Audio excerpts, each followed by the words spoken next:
lapse, when our relationships end, or when the doctor says you only have one more month.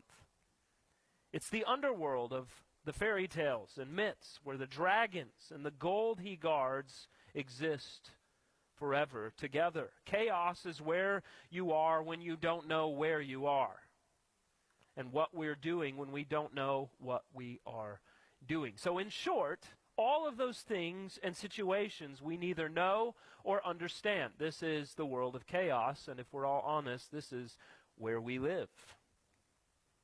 When the ice you're skating on is solid, that's order. But when the bottom drops out and things fall apart and you plunge through the ice, that's chaos.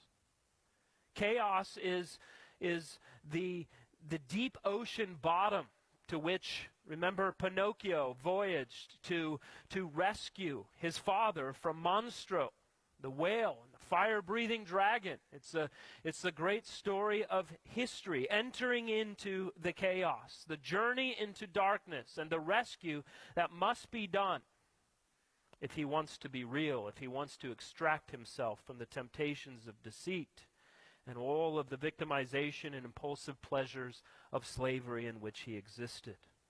Order is the place and time where the complex and ideas that you organize and experience, your actions should happen and do happen. Chaos is the new place and time that emerges when you face tragedy unexpectedly, or when hatred reveals its face to you.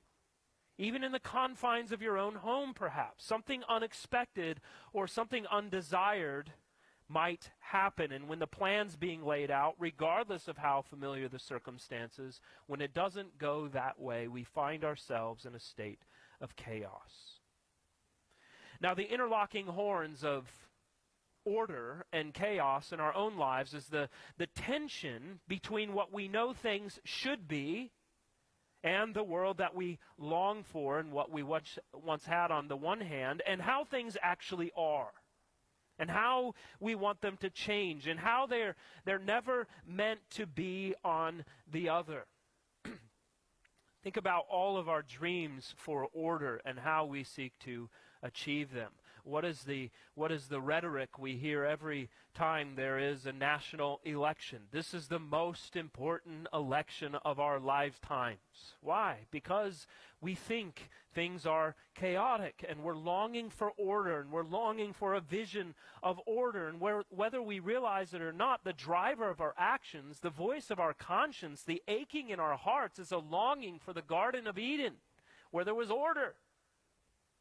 But we all know profoundly that in this life we live outside the garden. We live in chaos, where there's suffering and evil and pain and disaster. And so mankind has spent history trying to establish order and to find the reasons for chaos and asking how and why and what can we do to fix it. But the Bible has always been abundantly clear and concise on this issue.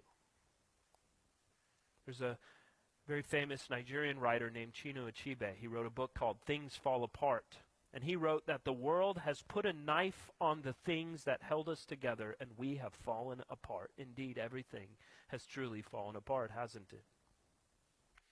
But really, if you're going to do an honest assessment of life, of your own life, and the world that we inhabit as people, we quickly discover that things are not as bad as we think they are. In fact, they're actually far worse. We, humanity, have suppressed the truth. We've made ourselves our own gods. We've denied our Creator. We've besmirched His name. We've transgressed His law. We have gone our own way, and we've made chaos our king.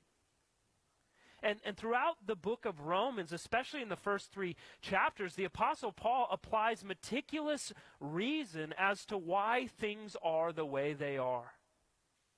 So this morning, as we look at chapter 5 and verses 15 through 17, in the context of this chapter, the focus is an analogy of contrast between the first Adam and the second Adam, between Adam the first, as John Bunyan wrote in the Pilgrim's Progress, and Adam the second, who is Jesus Christ himself. Now, in verses 12 through 14, Paul draws out the reality of the fall and the fact that death reigns in a chaotic